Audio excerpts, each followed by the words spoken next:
तर नमस्कार सगळ्यांना। चला आज माझा छोटासा मिनी ब्लॉग आहे। तर आजची व्हिडिओची सुरुवात नाश्त्यापासून झालेली होती। पोहे एक असा नाश्ता आहे ना, पटकन बनतो पण आणि खायला पण ना चवीला छान लागतो। तर नाश्ता वगैरे करून घेतला आणि त्याच्यानंतर मग इथे तनिषला एक नाही पूर्ण बुक्स वगैरे काय खराब झालेली ना ती सगळी काढायला लावलेली, कारण रोजची जी बुक्स वगैरे असतात ना ते ठेवायला जागाच नव्हता, इतकी सारी रद्दी साचलेली होती। ती सगळी त्याला काढायला लावली। त्याच्यानंतर मग रोजची जी बुक्स वगैरे आहेत ना ती सगळी व्यवस्थित ठेवून दिली आणि त्याच्यानंतर मग स्वयंपाकाला लागलेले होते।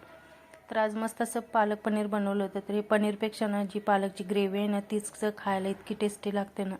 दुपारचं जेवण वगैरे करून घेतलं आणि गावाकडून तनीच्या पप्पानं गहू आणले होते, ते मला सगळं साफ करून एकने डब्यामध्ये भरून ठेवायचं होतं। तर ते सगळं एका दुसरा खडा असतं त्यामुळे एकने चाळून मग व्यवस्थित नीट करून ना सगळं डब्यामध्ये भरून ठेवलं। आणि त्याच्यानंतर भरपूर सारी कपडे पडलेली होती, तर ती सगळी मला फोल्ड करून ठेवायची होती। तर इतकं गरम लागत होतं ना दुपारच्या वेळेला, अजिबात असं काही काम करायला दुपारच्या वेळेला नको वाटतं। तर या पोरांचं ना मस्त असं कॅरम खेळायचं चालू होतं।